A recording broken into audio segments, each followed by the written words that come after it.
11 Sports and For the Fans welcomes you to the following presentation of the Simulation Football League.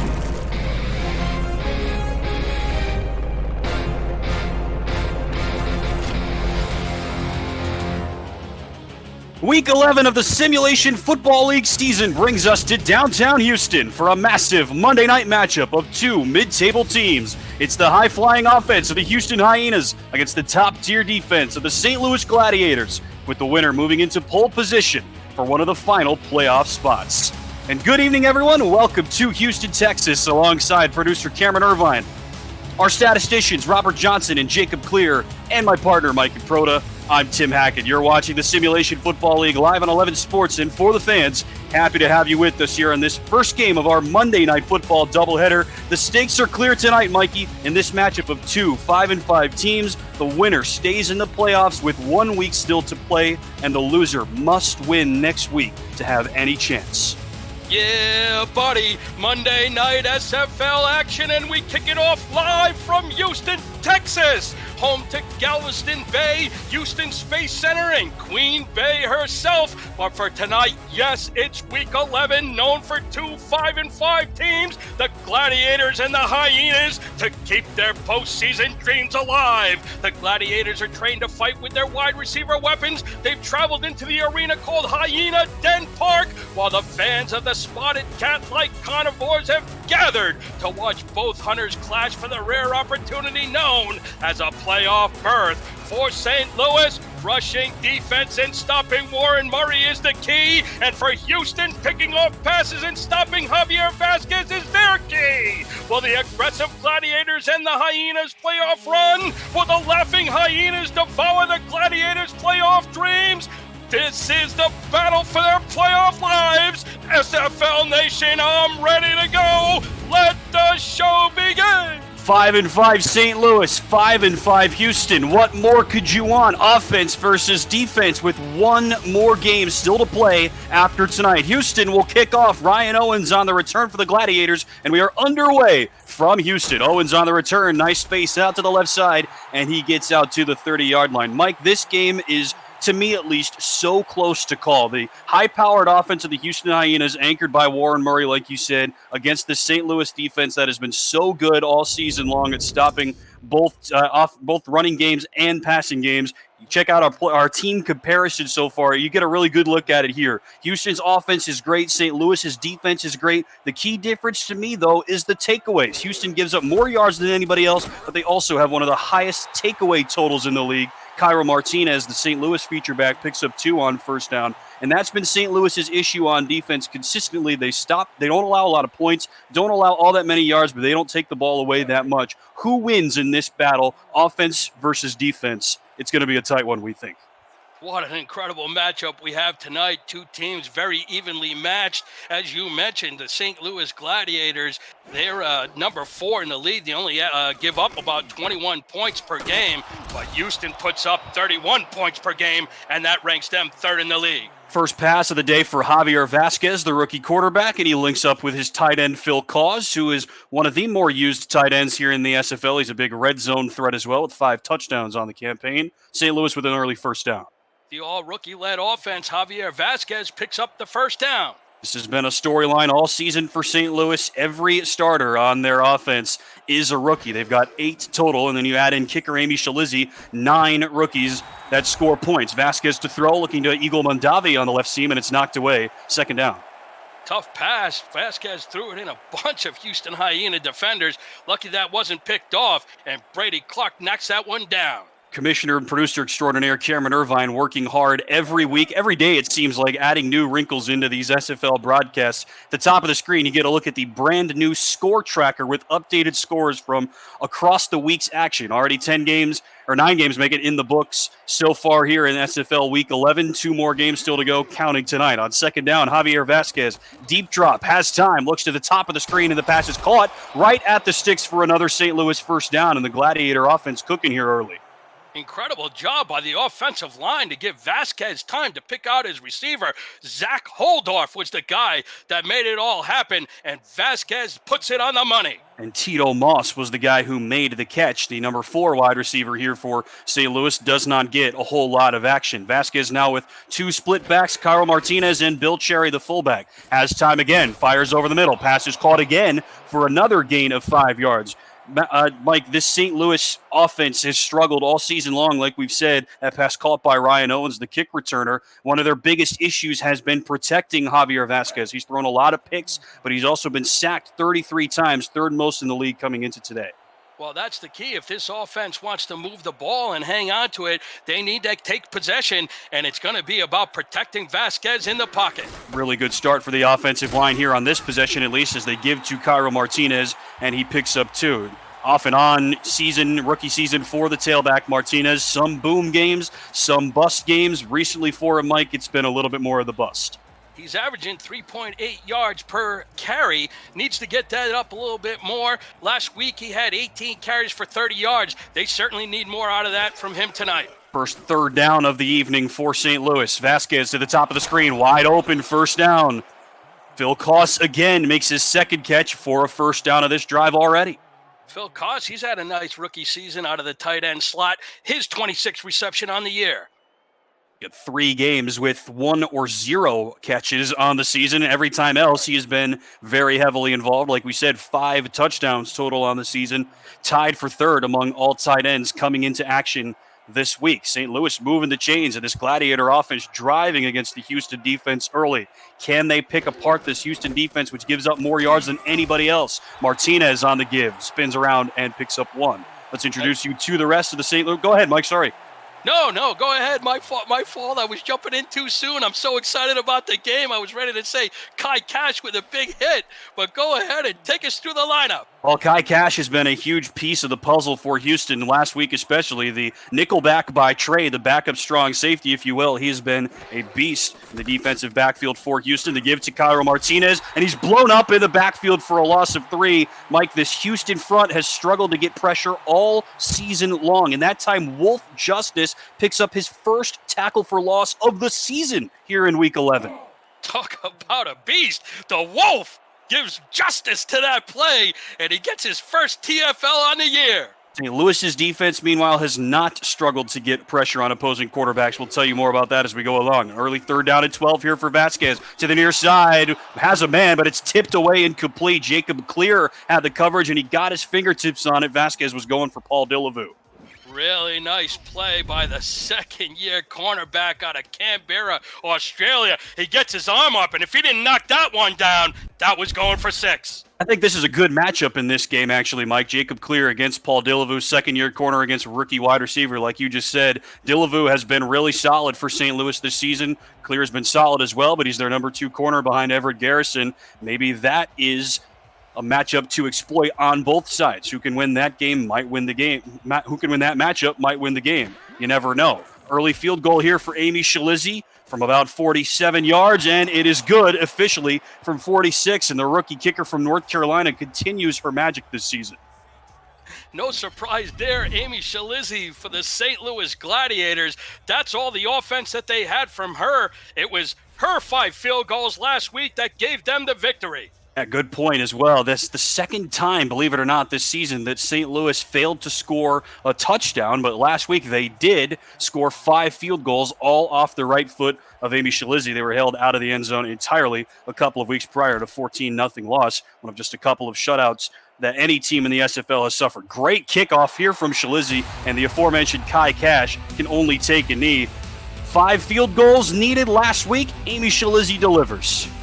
What a special player Amy Shalizzi has been for St. Louis. She is no stranger. She loves the spotlight, and she's got that precise foot-to-ball impact, and she's got that very fast leg speed, Tim. 5 for 5. She kicked one from 51 yards. She scored all the Gladiators' points, as we mentioned, to beat London 15-13. She even has 5 field goals from more than 50 yards on the season. That's the most in the league. No field goal kicker's been finer than Amy Shalizzi from Wendell, North Carolina.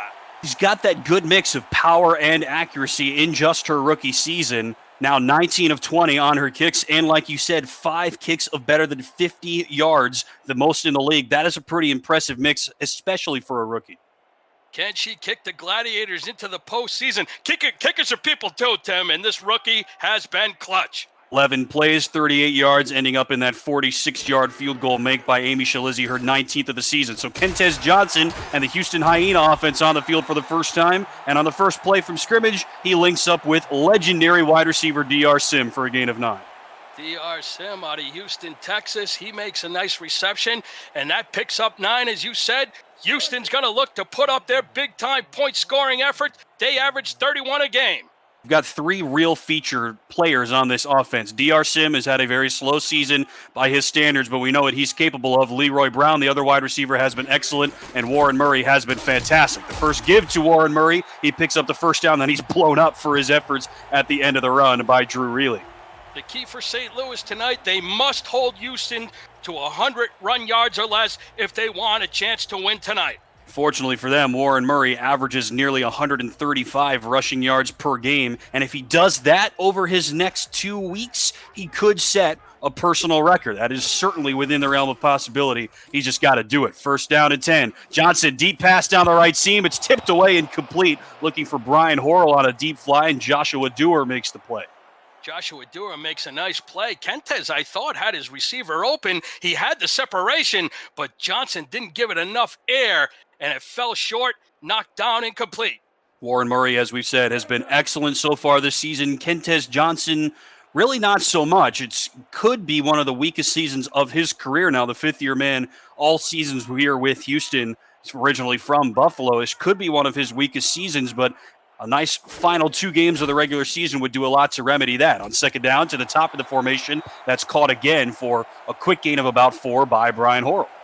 Another North Carolinian out of Winston-Salem in his second season had a nice little out route. I thought he could have picked up more yardage, but he stumbled and fell backwards. He'll have to settle for a gain of 5. 30 catches coming into today for Brian Horrell, second-year man, both here with Houston Hyenas, and an early third down now for Kentez Johnson to give to Warren Murray. He needs 5, but he only gets 4, blown up a yard short of the sticks by Nicholas Warner.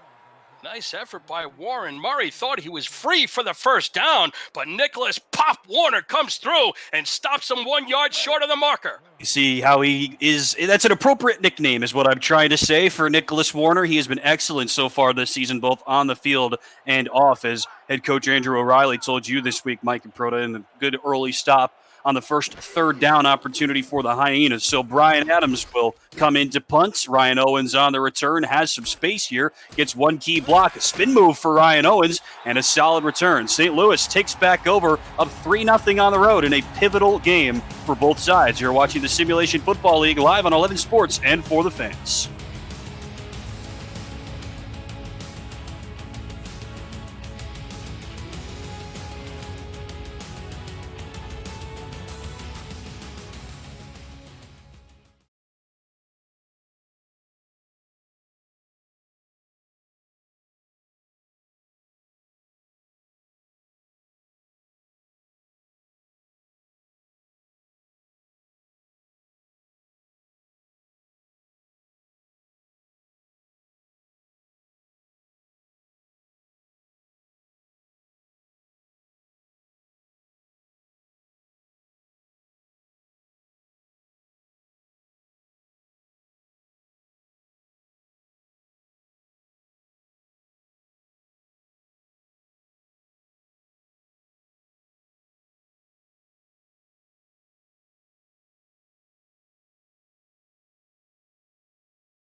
Welcome back to Hyena Den Park Stadium in lovely Houston, Texas. Tim Hackett and Mike and Broder here with you live. St. Louis marches down the field, picks up a field goal on its first possession of the evening, and now Javier Vasquez and company back to work. The give to Kyle Martinez. It's space along left tackle. Martinez surges forward and picks up 4. Now let us introduce you to the St. Louis offense. We like to do that here in the SFL. Everybody, like we said, as St. Louis fans well know by this point of the season, everybody on the offense is a rookie. Kind of unprecedented for a team that has existed as long as St. Louis has, but they have done an excellent job with what they have. And some of these rookies have played exceptionally well as well. Javier Vasquez is the quarterback. Cara Martinez is the tailback. Bill Cherry is the fullback. They're both behind Vasquez here on 2nd and 6. Vasquez steps up under pressure now, bombs it over the middle, tipped again, and picked off on the 3rd attempt. Houston's got a takeaway. Another one for this Hyena defense, one of the best takeaway units in the league. Alex Perez has that fall into his hands, his first interception of the season.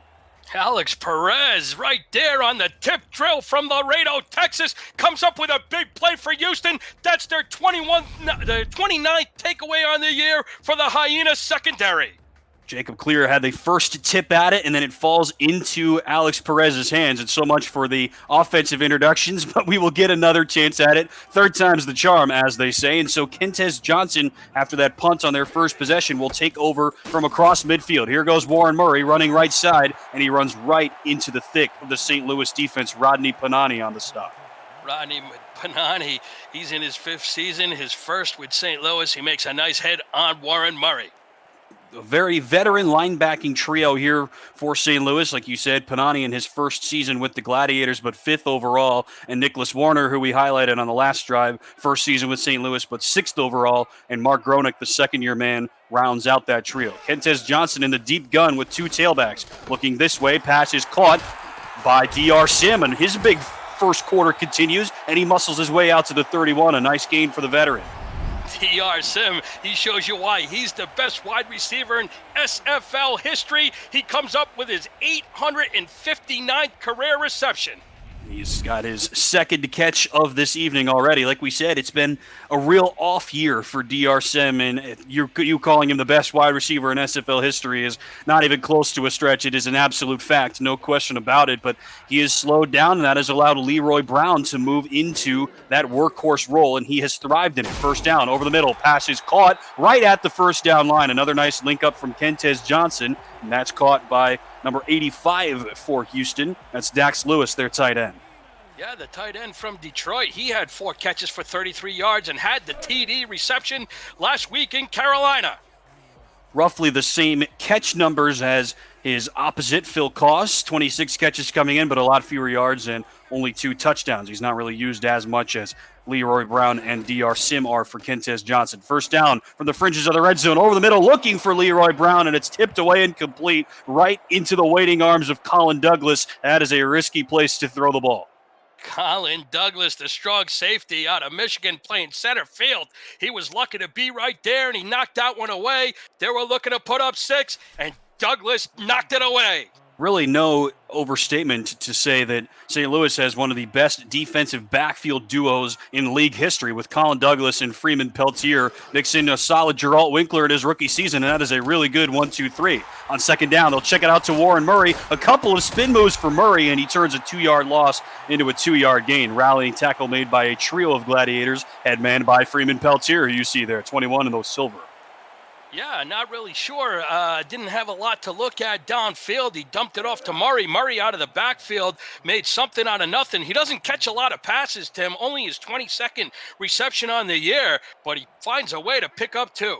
About to say that. That's actually the fewest catches among all running backs coming into this week. He runs it a lot, does not catch it a lot. 3rd and 8 from the 18. Johnson with all kinds of time. He can only find Warren Murray out of the backfield. Breaks a tackle, tries to break another one, but St. Louis rallies to the charge. Rodney Panani was in on the stop. Rodney Panani comes up with another big play. He'll force a Hyena field goal. Last week, it was Panani who led the team with 9 tackles versus London. So Nico Cappuccino will indeed come on for a field goal here, Mike. Kind of the opposite end of the spectrum compared to Amy Shalizzi. He's perfect on the season, but he's only attempted 10 field goals. That is the fewest among all kickers who have played all 10 games so far this season. The hold from Barry Bergens, and Cappuccino's kick is up and good. That is a way to energize your offense. We're tied at 3 here in the first. Yeah, you can only make the most of your opportunities. Nico Cappuccino, he's only been called upon 11 times, but every single time he's answered the call, he's kicked 11 for 11, 100% on the year. really no overstatement, Mike, that this is such an important game for both of these teams. They're both 5-5, as you can see at the bottom of the screen. The over/under at 55.5. That's one of the highest ones that we've seen this week. Houston favored by the community, favored by the betting line just slightly, but it really, to me, if you ask me, and no one is, but if you ask me, it is a toss-up. Good kickoff here from Cappuccino, and Ryan Owens gets past the 20, and not much further. But as you take a look at the standings here on the far side, this is a pivotal game. The winner gets that 11th playoff spot. There are 11 teams make the playoffs here. There's one more spot up for grabs right now with one more week still to play. The winner will move to 6-5 and take over that number 11 spot. The loser will move to 5-6 and be one game out with only one game to play. A lot will have to go right for the loser to sneak in, and namely, they will have to win next week first and foremost. First and 10 for Javier Vasquez under center. Cairo Martinez gets the carry, stutter steps, and picks up one. Great hit by number 31, Ethan Kai, to come up from his strong safety spot to only allow the 1 yard gain. But that's the great thing about the SFL, Tim. Did you see all those teams bunched up together? There's only 6 teams that have clinched a playoff spot, and with 1 week to go, 5 more spots are still open. What an unbelievable stretch for the SFL and all of these teams that are looking for their playoff berth. Vasquez going deep down the right sideline, tipped and picked off by Ethan Kai, who just made the play on first down. He takes it away on second down. 2 straight drives with a pick for Javier Vasquez. Ethan Kai has been all over the field. He deflected the pass on the previous play and comes up with a big interception, his 5th of the year. Former Gladiator strikes against his old team. A new quarterback for sure in Vasquez, but same result. 5th pick of the season for the 5th-year veteran from Olympia, Washington. And for the second straight possession, Mike, Houston takes over right at midfield. After that Perez pick, they were just across the halfway line. Right now, they're right on the halfway line. What can Kentez Johnson and company do this time? Johnson to throw, near side, it's dropped. Had a man right there, Don Mathis, the number 4 wide receiver, but falls incomplete. Yeah, that's really the bread and butter for the Houston Hyenas. They're up to 30 total takeaways on the year. If they can keep picking off the passer and Javier Vasquez and then get Warren Murray going on the ground, it could be a long night for the visiting team. Not even 10 minutes into the game, but a little bit of a surprising game plan to start, if you ask me. Only 3 carries for Warren Murray, 9 pass attempts for Kentez Johnson. That is not usually how Hyena game plans work here in Season 15 of the SFL. Johnson will throw again, out to Warren Murray again. Space for Murray down the right sideline, and he picks up the first down by himself. Mark Gronick on the stop. Really nice looking play that Damon Simeon, the head coach, drew up there. They come out in a run formation. The linebackers jumped at it, and they left Warren Murray wide open in the flat to pick up the first down. Like we said, it's a strange start because Murray usually carries the ball so much, doesn't catch the ball too much. That's now 3 catches unofficially for 22 yards. Again, coming into today, the fewest receptions, I should say, among all running backs in the SFL. And Damon Simeon, a great coach, in addition to running a great player, is trying to mix up the script at least to start here for the Hyenas. First down from the 36. Johnson flexes under center. Over the middle, has a man. It's caught. Wide open. Touchdown, Houston. The Hyenas strike first at home. DR Sim with another score. There he is. It wasn't going to be long. DR Sim catches the pass and puts up Houston by a touchdown. He's in for pay dirt.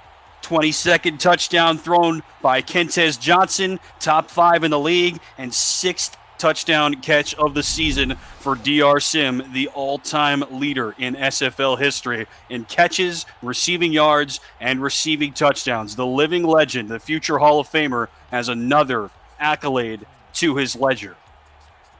What a great-looking pass.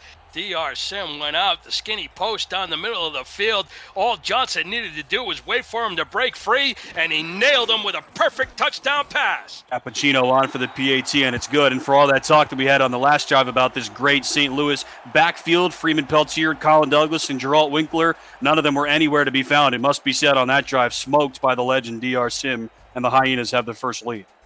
Well, Tim, as you know, it's the turnovers that kill. Houston took advantage of it. They had the ball at the half-field marker at the 50-yard line, and 3 plays later, they go for the touchdown for 36 yards. We've seen this game script on defense already play out here for Houston. Another decent kick for Cappuccino, but return room here for Ryan Owens. He stepped up at the 25. We mentioned that their offensive game plan a little bit different from normal, but defensively, it's working out like normal. On their first drive defensively, they allowed St. Louis to move down the field, gave up some yards and some points like Houston has been wont to do this season. But on their next two drives, they take it away. Remember, Houston had the third most takeaways, I should say, by all defenses coming into action this season. So once again, same as it ever was here on defense for Houston, and they've got a lead in this pivotal game here in Week 11. Vasquez under center, and the give to Cairo Martinez, and he picks up only 2 on first down. Well, that was the big key coming into the game for Houston, picking off passes and stopping Javier Vasquez through the air, Tim. And, coming into this game, 3 TDs and 12 interceptions in the last game for this Gladiator offense. They need to protect the ball. 3 plays, 50 yards, culminating in that 36-yard touchdown link-up from Kentez Johnson to DR Sim. Our thanks to Robert Johnson and Jacob Clear for running the stats for us here this evening as Vasquez tries to flip it out to Cairo Martinez, and he's out of bounds. Let's give you the rest of the St. Louis offense like we've been warning you about all game. The wide receivers, Eagle Mondavi, Ryan Owens, and Paul Dillevu. The tight end is Phil Koss, and the offensive line is anchored by rookie center Zach Huldorf, wearing number 78 in the silver and green. So an early third down here on this possession for St. Louis. Vasquez is going to need to throw. Got 3 wide receivers to the top of the formation and 1 to the bottom. Last play of the first quarter coming up. Vasquez takes his time, Houston with only a 3-man front. Vasquez patient. He'll snap it with 3 on the play clock. All day for Vasquez. Pass over the middle is caught short of the sticks just barely by Paul Dillevu. Great one-on-one coverage by Houston. Paul Dillevu comes up with a nice play. Vasquez was patient. I don't know if we come back if we'll see the challenge, Tim. That'll be a good thing to look out for. We're done with 1 already here in Houston. The home team on top by 7 on 11 Sports and For the Fans.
One quarter in the books here in Week 11 of the Simulation Football League. St. Louis makes the catch half a yard short of the sticks, Mike, and they're going to punt it rather than elect to challenge or go for it even.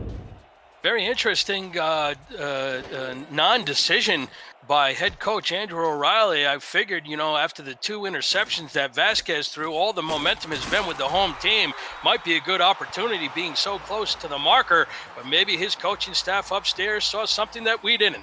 St. Louis, excellent coverage on Kai Cash, who is one of the most dangerous punt returners in the SFL. Returned a punt, for a touchdown last week in Houston's epic win over Carolina. The Skyhawks have been on the losing end of a couple of games like that over here in the latter part of the season, en route to being eliminated from the playoffs yesterday. But Houston with an excellent win, largely in part to that punt return last week by Kai Cash. And so Kentez Johnson and company will take over. Johnson to the top of the field, caught again by DR Sim right on the line to gain first down. Wow, DR Sim is really starting to heat up. He knows that the stakes are high. He knows Houston has to win to keep their playoff dreams alive. And look at him fight for that first down. Rest of the Houston offense for Damon Simeon. They're wearing their Black Death jerseys. They are sweet. Kentez Johnson, the quarterback. Warren Murray, the running back. Stephen McMichaels is the fullback. Dax Lewis, is the tight end. First down from the Houston 40-yard line, again with the split backs. Johnson to the left seam, tipped again, and it tipped a second time, and it falls incomplete. Rodney Panani had the coverage. The wide receivers, there's a look at DR Sim, the future Hall of Famer, Leroy Brown, the number 1 wide receiver this year, and Brian Horrell, and the offensive line anchored by left guard Alistair Johnson and right guard Zane Zello. They wear number 76 and number 78, respectively, in the Houston Black.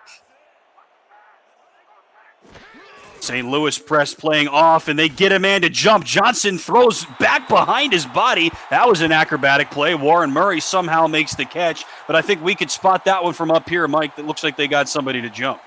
Hard count by Kentez Johnson, got the front 4. Looked like number 58 jumped offside. Todd Dubstat, he's hungry for a sack, but he gets flagged for the encroachment. Maybe not the best time for me to mention this, Mike, but this St. Louis defensive front has been fantastic so far this season. All 3 of their star defensive linemen have at least 5.5 sacks. Todd Dubstat, who was just guilty of that offsides penalty, has 8 by himself. That is more than Houston's team as a whole. They have 6 sacks by star defensive linemen, and Dubstat has 8 on the give. Here's Warren Murray. Spin move from Warren Murray. He's free down the right sideline. One man to beat, and he's slowed up by that man just enough. Drew Reilly might have saved a touchdown. Allows Nicholas Warner to come in and play the finishing blow, but the biggest run of the day was a matter of time for Warren Murray.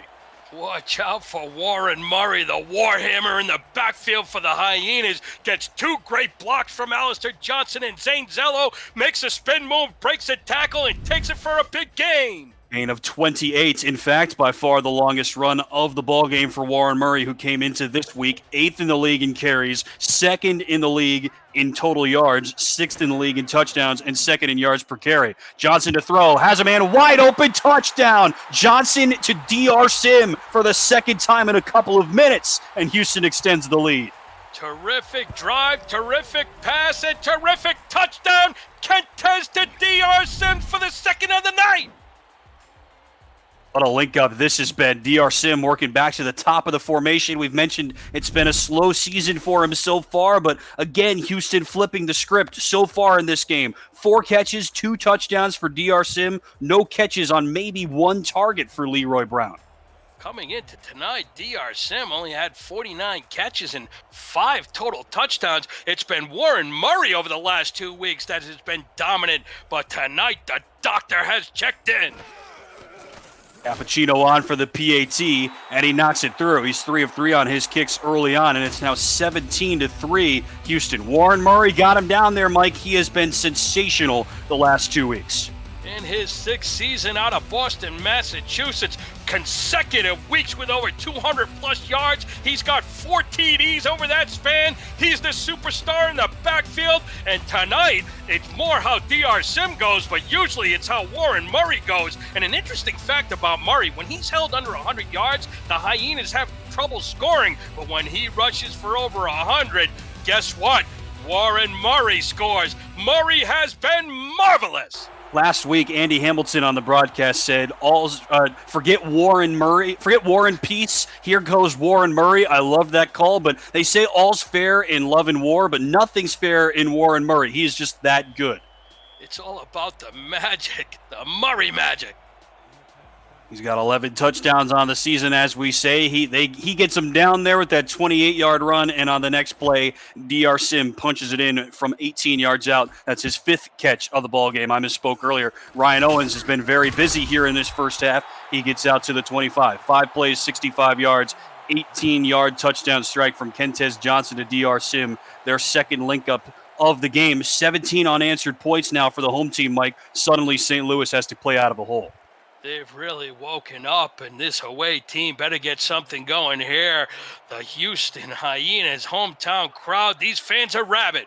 Got to look at Everett Garrison, the number 1 corner here for Houston. He'll match up against Eagle Mondavi at the bottom of the screen. Javier Vasquez to throw. He'll go to the top of the screen instead. Paul Dillevue makes a nice catch, and he fights forward for a gain of 13. Nice pickup for Dillevue. And like we said, Mike, everybody on this St. Louis offense is a rookie. Their fans know that by now. They had a couple of key departures in the offseason. There were some offseason headlines, so they had to rework the entire offense. But even with that said, now you compound that by adding in a bunch of rookies to help call the plays. First-year head coach, first-year first-year offensive coordinator, first-year defensive coordinator, and even with all that said, St. Louis is 2 wins away, as you see at the top of the screen, from the best record in franchise history. If they split their last 2 games, they would tie their best record in franchise history that they set last year. Incredible job by all these rookies as Martinez is blown up for a gain of maybe 1 by Brody Gulch.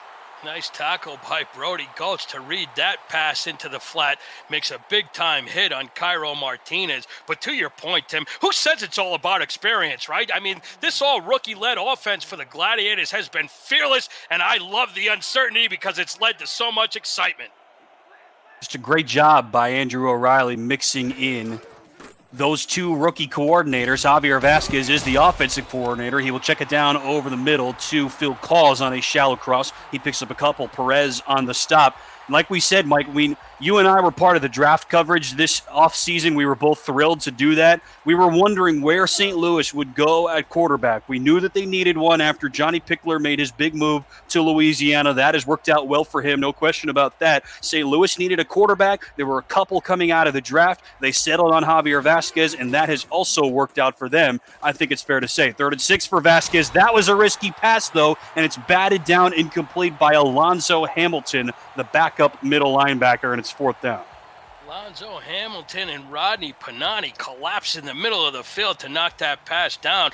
But yeah, Tim, just to add to another one of your great points, not only did they lose their prolific passer, the number 1 pick in the season 14 draft, Pickler, but don't forget they also lost their offensive coordinator, Gerald Smith. They both went to Louisiana. So this coaching staff has been pleasantly surprising for St. Louis. Lost one of their top wideouts as well, and to remake the offense. Fair catch called for and made by Kai Cash at the 21. Houston takes back over with a 14-point lead. You're watching the SFL on 11 Sports and For the Fans.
Welcome back to Houston. Home team on top by 14 halfway through the second quarter. Tim Hackett and Mike and Proto here with you in the booth. Robert Johnson and Jacob Clear doing the stats, and Cameron Irvine running the show. Happy to have you with us. Thanks to Mike Daggs and Chris Curtis for sneaking us in here on this Monday night. One more game here in Week 11 of the SFL still to come later on tonight. The first play of the drive is a handoff to Warren Murray. He picks up 2, and Mike and Proto, Warren Murray has dominated the headlines so far this season, no question about it, but Stephen McMichaels is a big reason for Houston's success. Sure, Stephen McMichael's the fullback out of Dayton, Tennessee, and the fullback position, as we all know, Tim, the most underrated, and underappreciated position on the field. Stephen McMichaels, they call him Big Mac because he loves McDonald's Big Mac so much. But you know what? I had a chance to talk to him. What a classy human being McMichaels is. He was talking to me about his favorite movie called Brian's Song, made back in 1971. If any of you youngsters, or even if some of you older people in the stands and watching on TV haven't seen it, it's about Brian Piccolo and the late Gale Sayers from the Chicago Bears. They had a unique relationship at the time due to society's differences during that period. But it's really about how two men from different backgrounds and characteristics became best friends. And really, that was all about Stephen Michaels calling my attention to that. And that really, really shows you what type of person he is. Love the Big Mac, Stephen McMichaels out of Tennessee. Great effort on third down for Warren Murray to pick up the first, dragging Nicholas Warner for an extra gain of a couple. And timely reporting on your part there, Mike, our senior SFL insider, Mike Caprota, doing another great job finding the stories about the people behind the players here in the SFL, of course, with Gale Sayers passing away last week, meaning a lot to Stephen McMichaels. Here goes Warren Murray, a great tailback at his own right, out across the 40-yard line of St. Louis, and another big run for Warren Murray. First down. I love the way Damon Simeon and this offense has come into tonight's game. The first couple of series, they've thrown the ball to DR Sim. They've worked in a little bit of run, and there's that second run by Warren Murray where he's broken it for big yardage. I feel like every week here in the last half of the season, at least, Mike, you and I have been privileged enough for me to say we've got a really good running back on display. I feel like I've said that pretty much every week. Warren Murray might just take the cake. There are so many good ones here in the league as Kentez Johnson tries to link up with Dax Lewis, but the tight end was out of bounds, so it'll be second down. Warren Murray, Reggie Streeter is probably the number one running back in the league. We talked about Louisiana a minute ago, so probably Reggie Streeter, you would say, but if Warren Murray's number two, then that is a pretty good runner-up. Well, Warren Murray, he has been absolutely incredible, as we mentioned during his highlight. 1,344 yards rushing. He averages 6.6 yards per carry. They both rank second overall in the league. And that's going to be a fumble as it's out of the hands of the receiver. I think Lewis had the target, and diving on it to recover the ball is the center, Nate McGregor. We've seen that a couple of times here in the SFL, Mike. Backup safety, Hootie Haskins draws it loose. We're not even going to get a review. Ref 62 was on it that time. They call it a catch and a fumble. McGregor picks it up to save the day for the Hyenas. What a hit by Hootie Haskins, but a better play by the center, Nate McGregor. What awareness to fall on that ball and keep possession for the Hyenas. So new life here for Kentez Johnson. He'll bomb it down the right sideline. And what a play! One-on-one coverage against Leroy Brown, and Joshua Dewar rips it away for an interception. Unreal. The Gladiators get what they needed. They needed to make a big play, and Joshua Dewar's the guy. He picks up his second interception on the year. Talked about him being the do-or-die guy, right, Mike? And that time he's the doer. He takes it away from one of the top wide receivers in the league, Leroy Brown, who is still without a catch through a quarter and a half. And as you say, second interception for the second-year man from St. Louis. Now Cairo Martinez, his team with a new lease on life. He'll go up the middle for a gain of 2.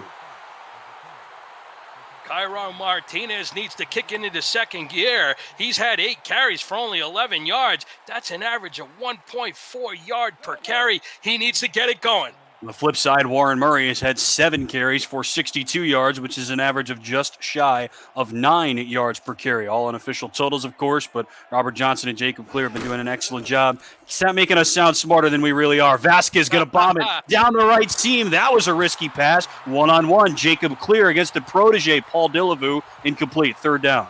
Jacob Clear, he came to play tonight. He's got a couple of pass deflections, a couple of tackles, and he knocks another one down. As he reminded us a few drives ago, Mike, those two go back a long ways, or at least earlier this calendar year. Jacob Clear coached Paul Dillevue as a member of the coaching staff of the minor league champion Madison Lynx. Paul Dillevue was a big reason why the Lynx were able to defeat Javier Vasquez in the championship game. 3rd and 8 for Vasquez to the right sideline again. That's knocked away, incomplete. Kai Cash gets his hand on it, and it's 4th down.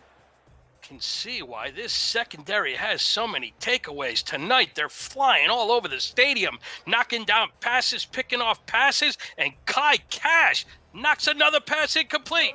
He's now got 9 pass deflections on the season, and to your point, Mike, everybody else in this defensive secondary has at least 5, and 3 of the other guys have at least 7. Brady Clark, Jacob Clear, and Ethan Kai all have at least 7 pass deflections. Now Kai Cash has 9. Just amazing ball control, I guess, by this Houston secondary as Kai Cash, who just made that play, tries to get on the return, and he does not get a whole lot. We mentioned he's got the second best punt return average in the SFL on the strength of that punt return for a score last week against Carolina. And the always reliable Commissioner Cameron Irvine telling us, Mike, St. Louis has now not scored a touchdown on offense in their last 7 quarters. Remember, they did not score a touchdown in their win last week. Well, that's why they ranked 21st in the league in scoring points per game. They only average 17 per game. They don't rank in the top half of the league in any of the offensive categories. It's really their defense that has carried them, along with the leg of their rookie kicker, Amy Shalizzi. Remember, they moved down the field, 11 plays, 38 yards, and Amy Shalizzi, as you just mentioned, gets them on the board here with a field goal on their first possession of the game. Since then, the St. Louis drive summary looks like this. Interception, interception, punts, punts, punts. It has been tough sailing for Javier Vasquez and company since that first drive. Houston has locked it down, it must be said. 3:45 to go until halftime. They give to Warren Murray. He goes up the middle and picks up a couple. It's been the tale of two sides of the ball coming into tonight. The St. Louis Gladiators defense was ranked number 4 in giving up points, only an average of 21 points given up per game. And it was the Hyenas defense who ranked second to last, giving up an average of 31 points per game. It looks like both teams have changed uniforms, and the Hyenas defense has come out flying high tonight. 3rd and 1, Kentez Johnson trying to put the pedal to the metal, and he links up with Leroy Brown for the first time. He was open, falls to the sideline, hauls it in, first down. Bad Leroy Brown, the baddest man in the whole dang town. He comes up with his first catch of the year. Tim, he's third in the league in TD receptions. He comes in with 9 on the night. Call him the baddest wide receiver in the SFL. The Chicago Wildcats have the baddest fullback in the SFL, but unfortunately bad means something totally different in that regard. Well, the Houston Hyenas just kidding, tonight. just kidding. The Houston Just Hyenas kidding, Mike. tonight might have the baddest fullback in town, Stephen McMichael's the Big Mac. He'll give it to Warren Murray here, and he goes up and picks up a couple. Let's introduce you to the St. Louis defense as I try to dig myself out of the hole I've just dug for myself. We just talked about the secondary for Houston, but the secondary for St. Louis is really good. Drew Reilly, speaking of, is really good. Joshua Dewar are the corners. Freeman Peltier, Colin Douglas, and Gerald Winkler are the safeties. Nicholas Warner, Rodney Panani, and Mark Gronick are the linebackers, and 3 stars on the defensive line. They've been quiet so far today. 2nd and 7, Kentez Johnson over the middle. Pass is caught. First down just outside the 20-yard line. That's hauled in by Brian Horrell. I have been so impressed with Kentez Johnson. He's thrown lasers to his wide receivers, and he throws a perfect pass to Horrell on the dime. He's been excellent so far in this game. There's really no way around it. 14 of his first 20 now for 160 yards, a completion percentage of 70%. And get this, Mike, coming into today, he completed just under 64% of his passes, second worst in the league. So not a whole big step up for Kentez Johnson necessarily, but by his standards, one of the best games of his season brewing so far through a quarter plus. Johnson to throw again over the middle, has a man. That's caught inside the 10, and we've hit the 2-minute warning here in Houston. Kentez Johnson is cooking, and Houston is within striking distance again. This is the SFL on 11 Sports and for the fans.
In this pivotal Week 11 matchup, Houston on top by 14 and on the doorstep once again from the twin back set. And two wide receivers out wide for Kentez Johnson. The snap on first and goal. The pass to the near side. It's caught by Leroy Brown, his second catch of the drive for a pickup of 5. This is the man they like to go to, Mike.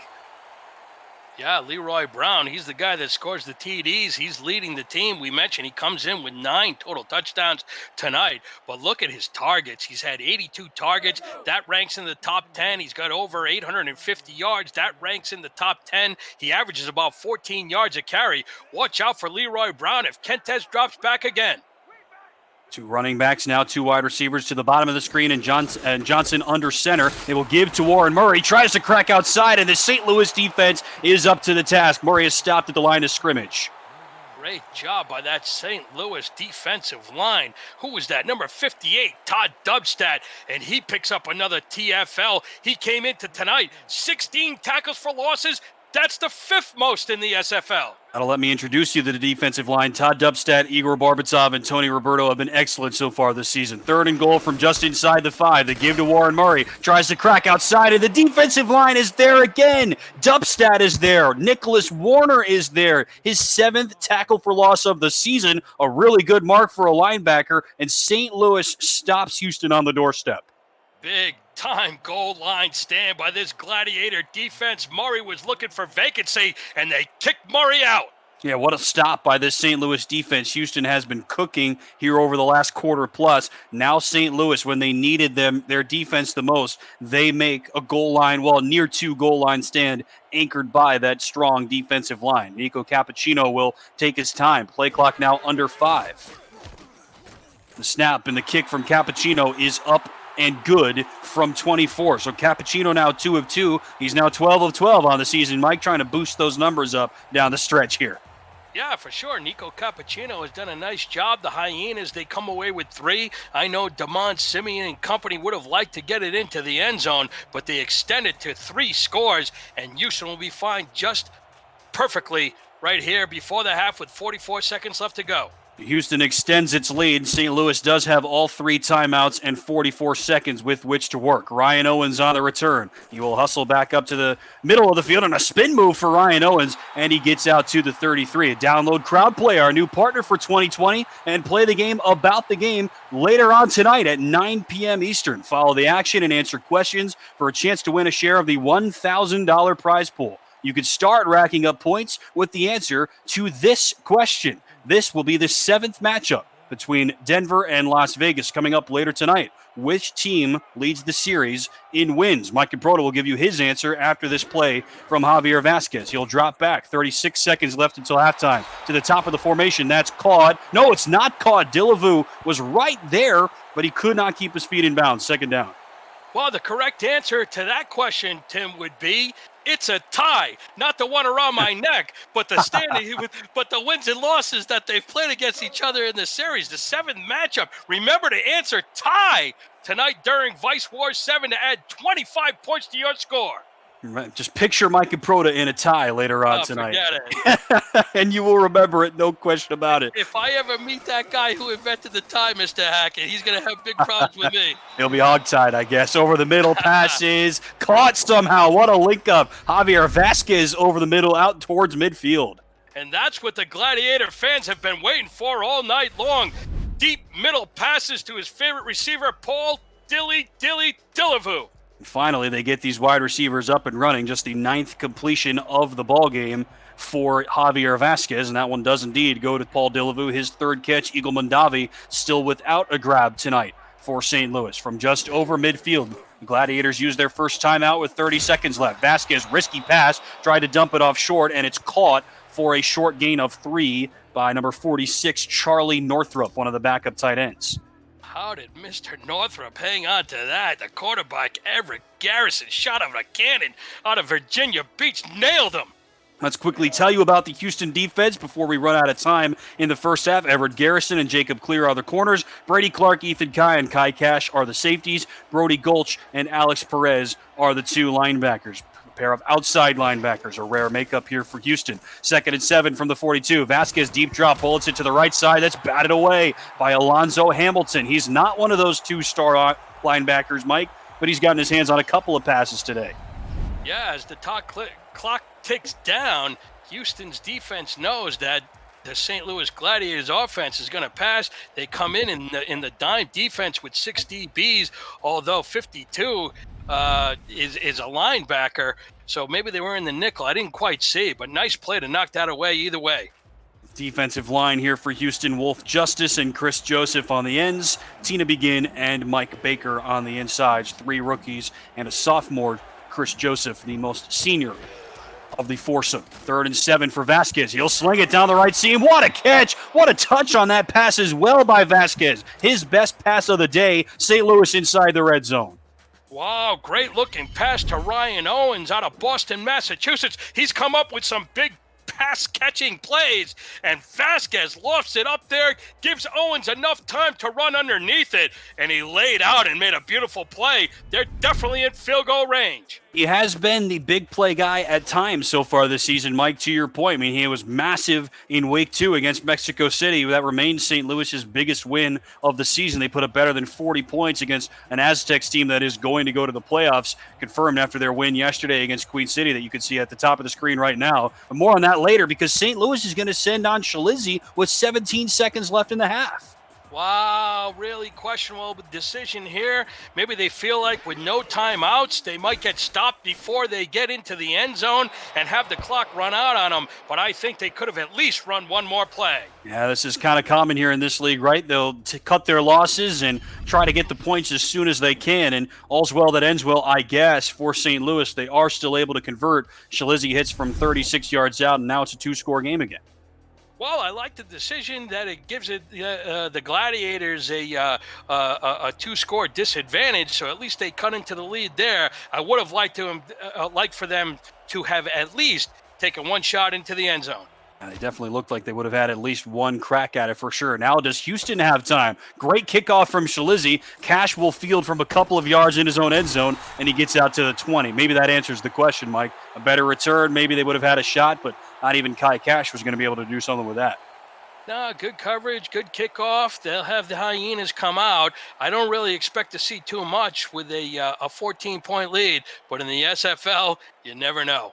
They've got Leroy Brown, who is an excellent deep threat, and DR Sim, again, the all-time league leader in catches, yards, and touchdowns for Kentez to throw to. Or maybe they give it to Warren Murray for an 80-yard touchdown. You never know. Here goes Warren Murray. One spin move. What do you know? Warren Murray is free. He is gone. 20, 10, 5, touchdown as the first half expires. A 79-yard run for Warren Murray, and Houston leads by 20. Warren Murray pulls off the magic trick again. He's excellent. He's exceptional. He's extraordinary. And he takes it to Painter. Unbelievable.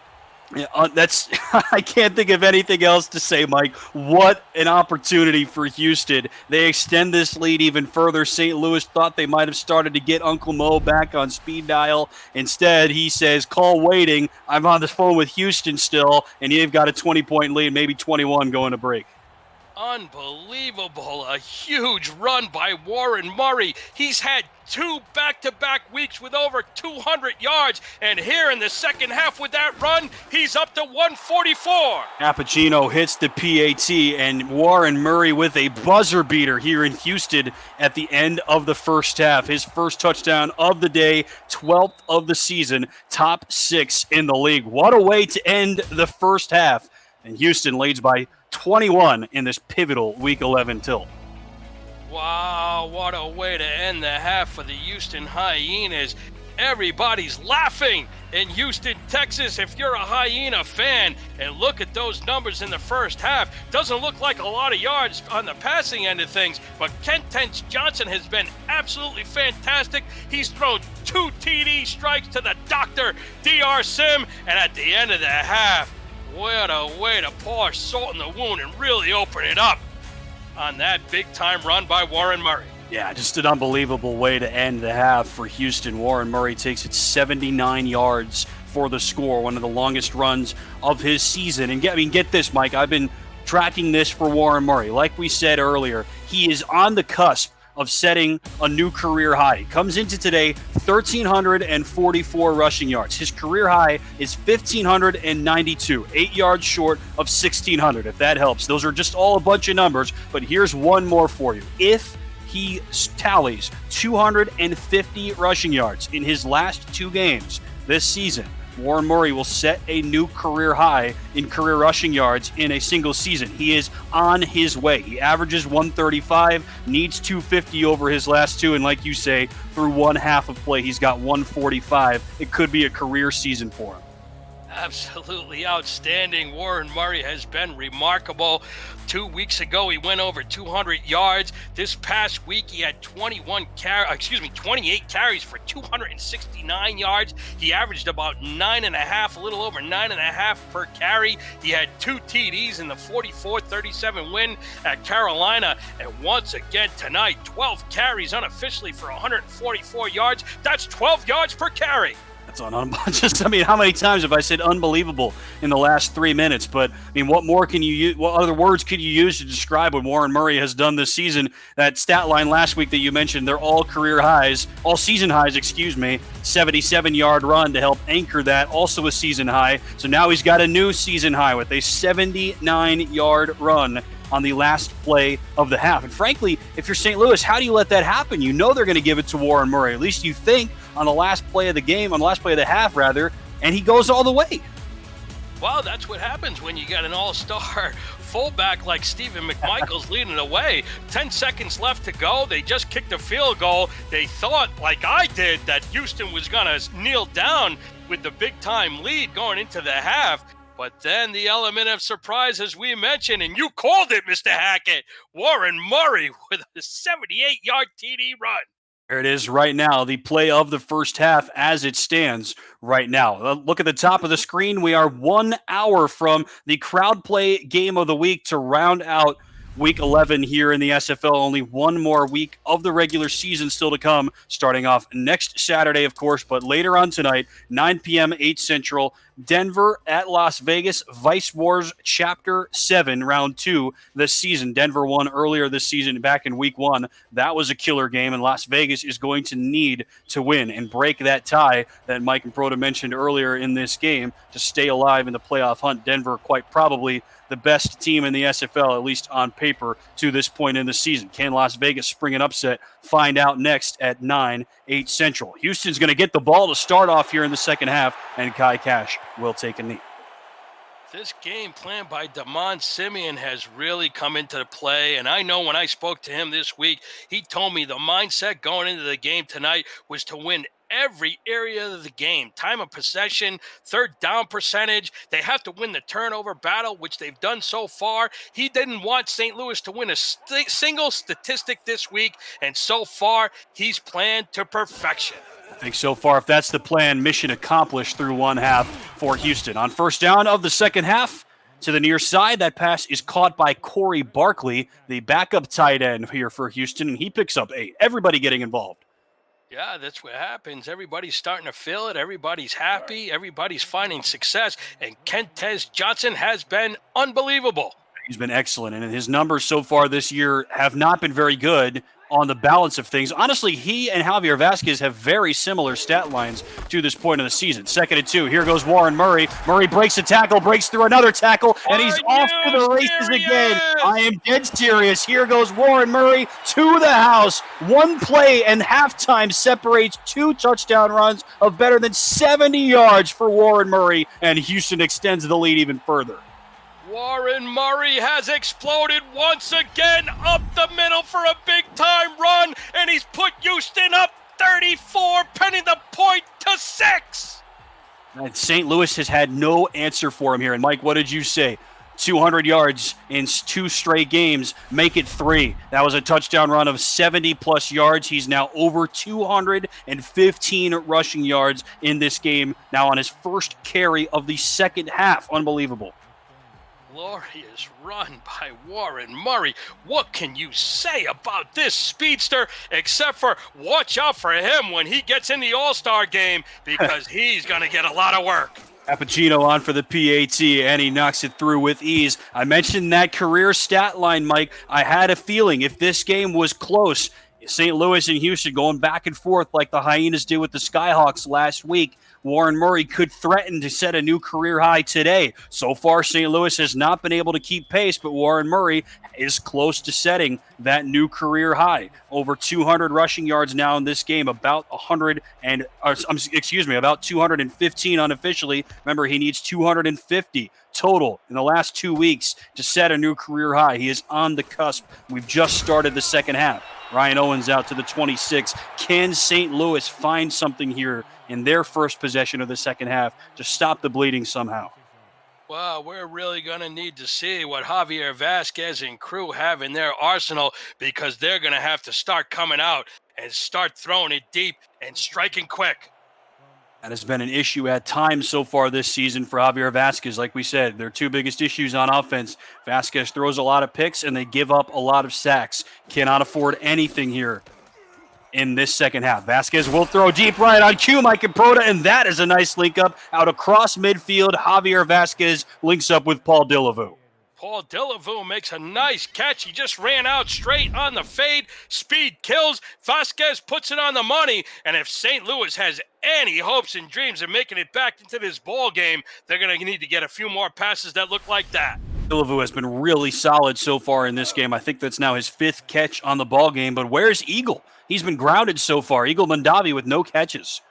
Wow, when you have a secondary like Jacob Clear, Everett Garrison, Brady Clark, Kai Catch, and Ethan Kai, it's not that easy. No question about it. After that big gain through the air, Vasquez will check it down. Has a man. Phil Koss accelerates and picks up 12 as he's blown out of bounds by Ethan Kai. Phil Koss, you're going to have to get him involved. Javier Vasquez is going to have to start spreading it around. They're going to start needing to move the ball quickly, and maybe we'll see Eagle, the apex predator Mondavi, get involved. Everybody needs to be used as a weapon. Making now 4 catches for Delavu and 4 for Cause, 2 for Ryan Owens, none for Mondavi so far. Vasquez is 13 of his first 23 with 2 picks. They'll go back to Cairo Martinez, who has had a very slow game so far, and Ethan Kai makes another stop. Yeah, this defense has absolutely been phenomenal tonight, and Javier Vasquez has found it very, very tough to find running room. That's his 9th carry. He's only got 14 yards. I think that at this point of the game, St. Louis is going to have to get away from the run and start throwing it pretty much on every down. It's too bad because when Cairo Martinez is good, St. Louis is good. 2nd down and 7. Vasquez under pressure, hit as he throws. He goes down and he just barely gets that pass away. Chris Joseph with the heat, 3rd down. Did you see that rush by Chris Joseph? 2 linemen were trying to block him. He spun around and he still got to Javier Vasquez to force the incomplete pass. Can Houston take advantage of this suspect St. Louis offensive line? We mentioned their stars as a defensive line have 6 sacks total this year. Chris Joseph has half of them. They've all been solo sacks as well for Houston as a unit. 3rd and 7. They will not send pressure. Vasquez to the near side. It's knocked away. One-on-one coverage going for Phil Koss, and it's tipped away. 4th down. Well, it really makes it easy for this secondary of the Houston Hyenas. They know that St. Louis is having to turn themselves into a one-dimensional offensive attack. They're sitting back. They're watching Javier Vasquez. They're waiting for the wide receivers to come out of their pattern. And Kai Cash, once again, knocks that away. This will be a borderline kick for Amy Shalizzi, Mike, and you've mentioned this before. She has been excellent at hitting the deep shots all season long. A critical opportunity here for the rookie from North Carolina. Her 3rd field goal of the day is up and good officially from 48. She's been perfect, and St. Louis pulls 3 back. They're still down big on the road. Their defense is going to need to step up next. Houston leads big. You're watching the Simulation Football League on 11 Sports and For the Fans.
Welcome back to Houston, game one of our Monday Night Football doubleheader here on 11 Sports and for the fans, as part of the Simulation Football League's Monday nights. Later on, Vice Wars Chapter 7, Round 2 here in Season 15. Kai Cash on the return from inside his own end zone, and he gets out just past the 20. If you're new to the Simulation Football League and you're wondering what you're watching, we'll tell you it's the first controllerless esport where strategy and AI instead of thumbs determines outcome. Teams submit game plans prior to the simulation, and the results play out live in real time with hundreds of viewers turned players, scouts, coaches, and team owners on the field. That creates an all-new kind of virtual reality. Visit www.simulationfl.net for more information. You can maybe get on the field this time next season. We'd love to have you as part of our family. Kentez Johnson has been part of this family for about 5 seasons now, and he will check it down to the right side. That's caught by, number 81 for Houston. That's backup wide receiver Don Mathis in a gain of 1. Yeah, I think Kentez Johnson felt the pressure coming up the middle, got it out on the quick release. He hit Mathis. They pick up 1, and they're down. They're up to the Houston 22, 2nd and 9. Johnson now directly under center with 3 wides and 2 tailbacks. The give to the down back Warren Murray, and he will bust up the middle for another big gain. A pickup of 14 up the middle for Warren Murray, who's now over 230 rushing yards today. Unbelievable, Warren Murray. But take a look at the lead block. McMichaels puts on the middle linebacker to spring Murray for that big yardage. What a job by Big Mac once again to create that hole.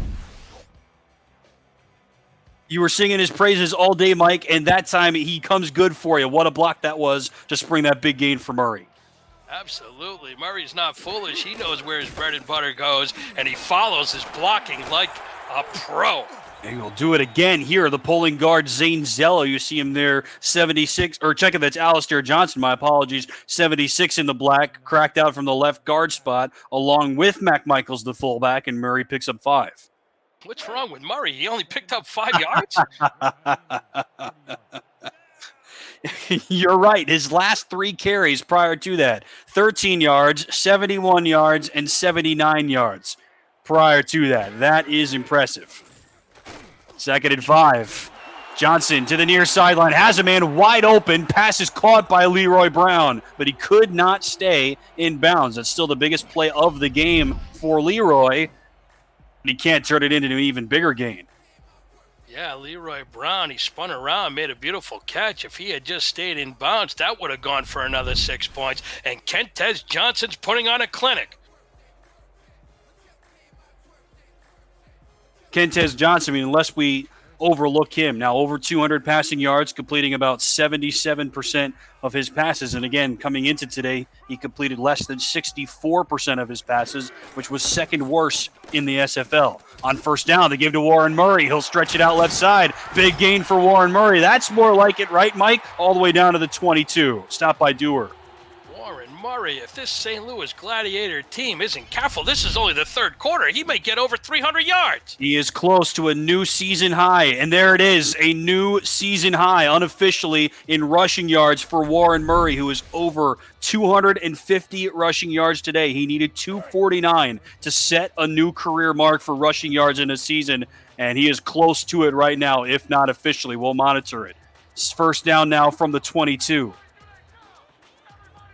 4 wides for Kentez Johnson. Houston trying to put this away.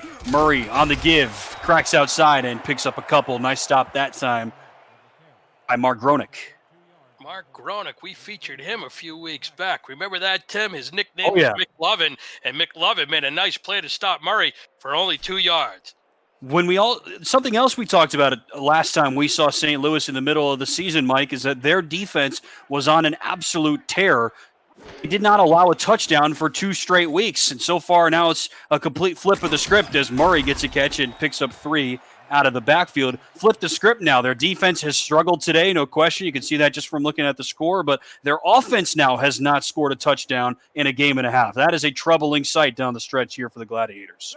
Yeah, really not the way that Andrew O'Reilly, the head coach, and his coordinators, the rookies, have planned this game to go, and they've really struggled to put points on the board, and now they just need to stop the waterfall from really breaking apart the dam and keep Houston off the board. Hopefully they can come up with a turnover, or at least hold them to a field goal at the least. Go to Stephen McMichaels there on third down, Mike. Just his 10th carry of the season. The fullback getting involved, but he stopped at the line, and that brings up fourth down. Yeah, just his 10th carry of the season. He had 9 carries on 27 yards. Really good to see them reward him and let him touch the rock. But this will bring out Nico Cappuccino for his 3rd field goal attempt of the night. Made both of his from inside of 30 yards earlier in this game. He's on for his 3rd, and he knocks that one through from 33. A hat trick for Nico Cappuccino, and the lead is back up to 28.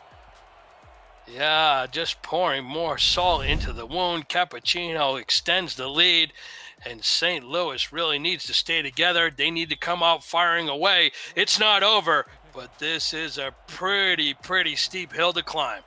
Houston does what it needs to. St. Louis gets the field goal to try to stem the tide, and then Houston marches down the field, gets a couple of big runs from Warren Murray, one big catch from Leroy Brown, and answers with a field goal of their own right. Ryan Owens trying to get the return, and he will do so out to the 25-yard line. Get your player position locked and loaded today through our Discord server and the SFL Minor League, SFLM. There are more opportunities than ever to be the player you've always wanted to be.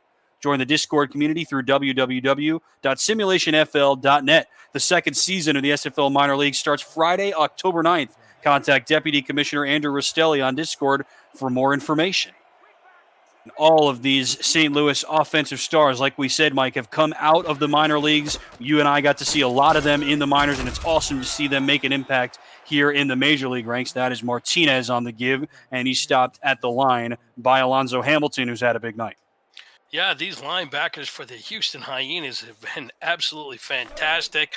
Alonzo Hamilton, Brody Gulch, Alex Perez, and look at this graphic right here. Brody Gulch, is this guy a rookie? What's going on with this guy? 109 tackles. He was the 4th pick in the 1st round overall, and he has really paid dividends for this Houston Hyena team.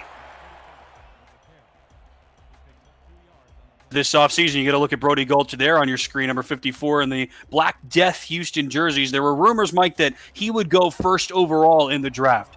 Instead, he falls to number 4. Our pal David Horrell goes 1st overall to Fort Worth, a very deserving pick. But on the field, Brody Gulch has been tremendous, one of the best rookie defenders in the SFL this season, bar none. Over the middle on 3rd down, Vasquez links up with Ryan Owens, but he stopped short of the sticks. Well, Brody Gulch, he's been an absolute linebacker bully. I mean, he's the only linebacker with 100 tackles on the season. Rookie linebacker with over 100 tackles on the season. He brings all the intangibles. He's hardworking, enthusiastic. Every game he plays with a purpose. He's fast enough to catch receivers, strong enough to tackle halfbacks. Brody Gulch, the Gooch, having a spectacular rookie campaign. Coming into today, 10 tackles for losses and 6 pass deflections. He's the only one of just a couple of linebackers that can say both of that, and he's the only rookie. Houston gets the ball again on top, big at home with 3 minutes to go in the 3rd.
Sector 6 is the official apparel provider of the Simulation Football League, and replica jerseys are out now. Get your name on the back of your team's or your favorite team's jersey and visit team stores and libraries for purchase options through sector6apparel.com. Kentez Johnson at home with a big lead, bombs it over the middle of the field, risky pass, knocked away, incomplete. Freeman Peltier on the coverage. Another pass deflection for one of the best safeties in league history. Yeah, Freeman Pelletier, he's got double-digit pass deflection on the air. Really should have picked that off, and that would have been a big play if he could have come down with that. You want to learn more about the Sector 6 jerseys, you can visit our website, www.simulationfl.net, and just hit the shop button, and we'll take you right to our catalog of jerseys. They are nice, no question about it. Both of the jerseys on display here in tonight's game are nice as well. Kentez Johnson has looked good regardless of jersey. He'll check it down to Stephen McMichaels, and he's hauled down for a loss of about a half yard. Nice one-on-one tackle by Hootie Haskins. Kentez Johnson just being safe, didn't see anything further downfield. He threw it out to his safety valve, McMichaels. Unfortunately, it's for a loss of 1. McMichaels with a carry on the last drive, with a catch on this drive. He is now very busy officially, especially by his standards. Most teams in the SFL do not use fullbacks all that much, as Johnson bombs it down the right side, and there is a takeaway for St. Louis. They desperately needed that one right into the hands of Joshua Dewar. Joshua Dewar comes up with his second interception on the night, and very timely, because Houston is just running away with this. That's exactly what the Houston Gladiators defense needed. Good call, Mike Dewar with his second pick of the game, one-on-one down the right sideline against Leroy Brown. You might think that's a mismatch. Drew Reilly is St. Louis's number one corner, but Joshua Dewar has been excellent to this point in the game. He picks off his second pass. He's now got 3 on the season, and that sets up Javier Vasquez right from the midfield line. St. Louis needs points, probably a touchdown, and they need it now from the split back set. Vasquez will check it down. A lot of airtime on that ball, and it's a fumble. The ball is loose and somehow picked up by St. Louis. That could have been catastrophic. Yeah, catastrophic. When the Titanic starts to sink, it goes down to the rock bottom. Lucky they didn't turn that ball over there.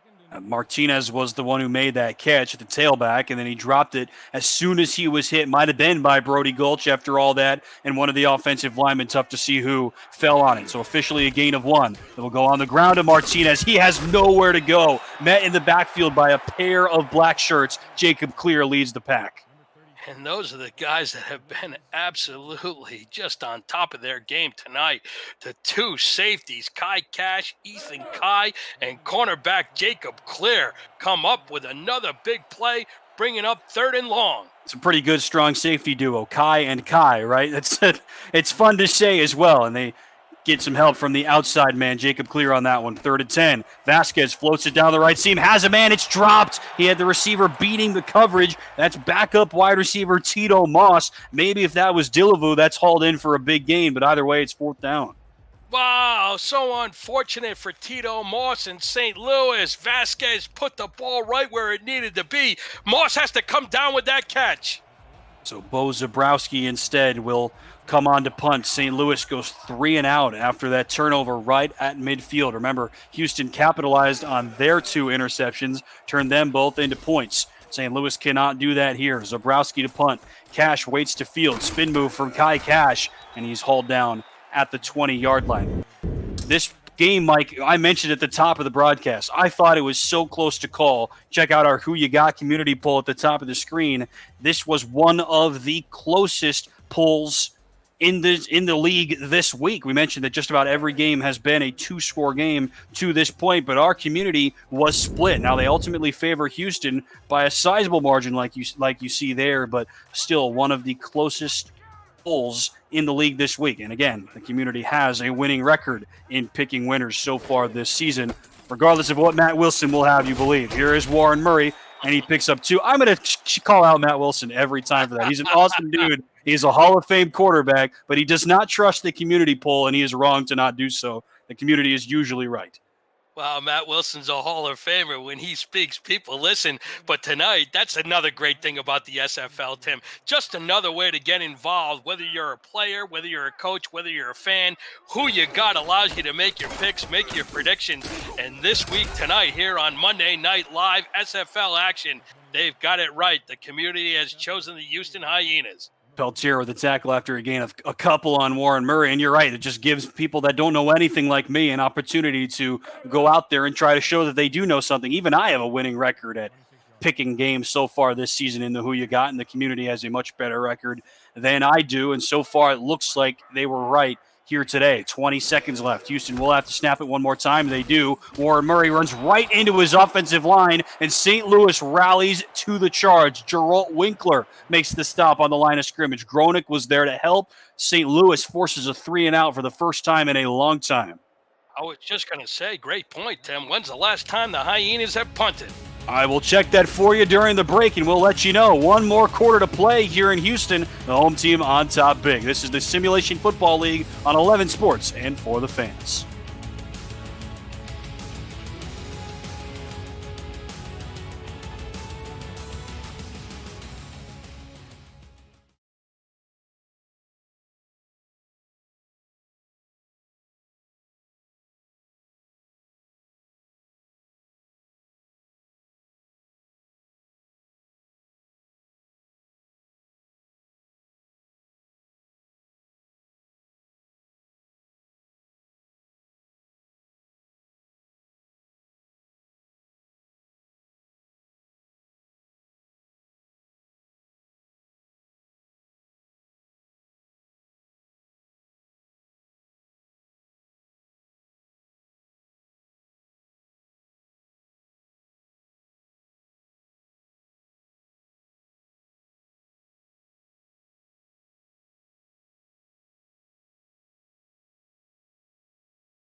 Welcome back to Hyena Den Park Stadium in Houston, Texas, alongside Mike and Proto with Jacob Clear and Robert Johnson doing the stats and Cameron Irvine running the show. I'm Tim Hackett, happy to have you with us. First game of our Monday Night Football doubleheader here on 11 Sports and for the fans. You're watching the SFL. Happy to have you with us. Short punt here from Brian Adams. It does not cut like a knife, and Ryan Owens calls for the fair catch and makes it at the 40-yard line. Asking ye shall receive, Mike. The last time that Houston punted, that was their second punt of the game. The last time came on their first possession of the game. Since then, they have either scored or turned it over with an interception from Kentez Johnson. A remarkable streak.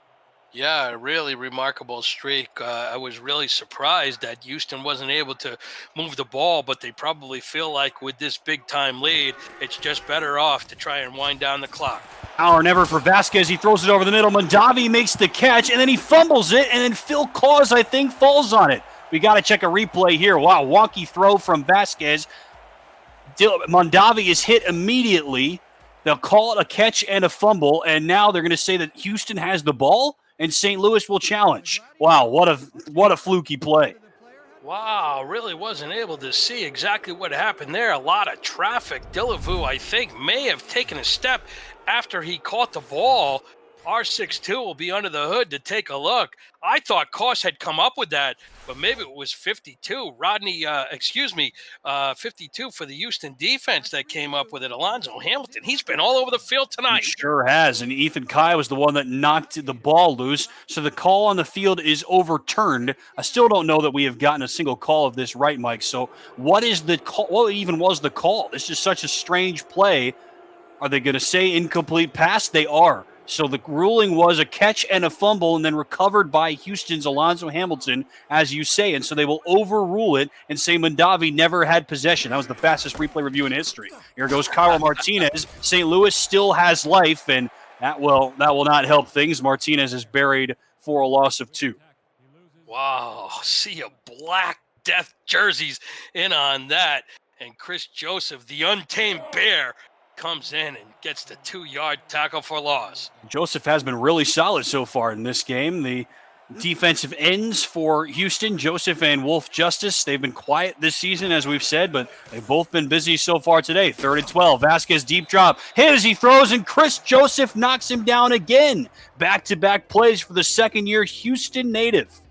Yeah, that's his nickname, the Untamed Bear. And right now, something's poked the bear to wake him up, and he nailed Vasquez. But look at Brady Clark. What a season this kid is having. What a cool dude from Wheeling, West Virginia. He's a firefighter by day, free safety by night.